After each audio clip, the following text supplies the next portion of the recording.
they don't know what's going to make them happy. And therefore, they by default just do what their boss tells them to do. Yes, boss, yes, boss, yes, boss, yes, boss. And then, after working hard for 5 to 10 years, kumusta ang buhay mo? Ito, surviving. Sayang 10 years ang buhay mo, surviving ka pa rin.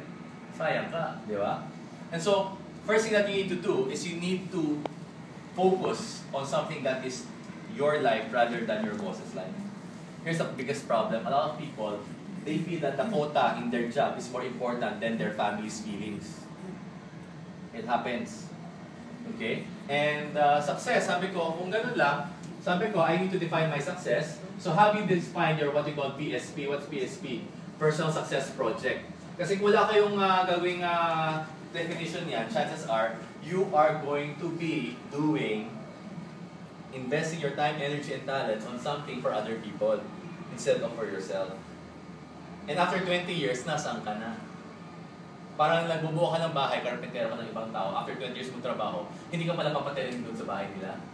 So saan ka titira? Wala kang bahay. So saan ka pupunta? Anak, ikaw naman magtrabaho ng karpentero.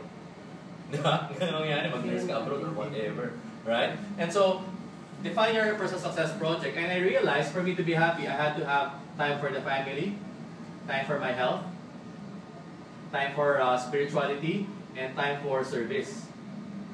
Okay? And so, in my days in Ateneo, I had time for this. Money, I was break even.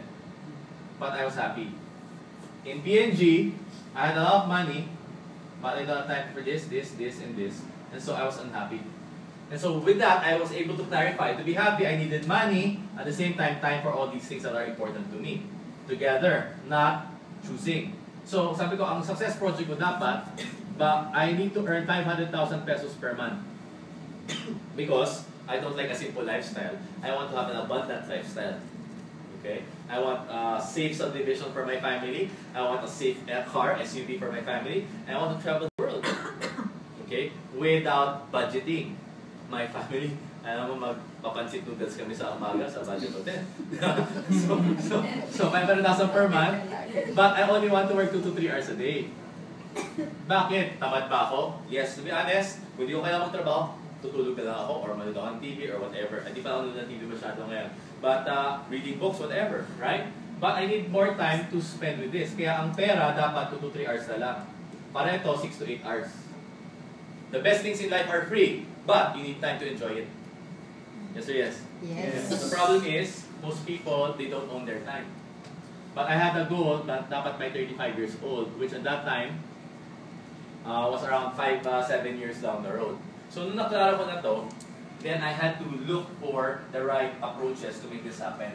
Kasi di ba, pag may project tayo sa trabaho, gagahanap tayo ng iba-ibang sabihin natin, ways to make it happen. I've done distribution project, I've done organization development projects, but I've never done a personal success project. So, define ko muna. Now, the first question that you need to ask yourself, are you clear with your personal success project?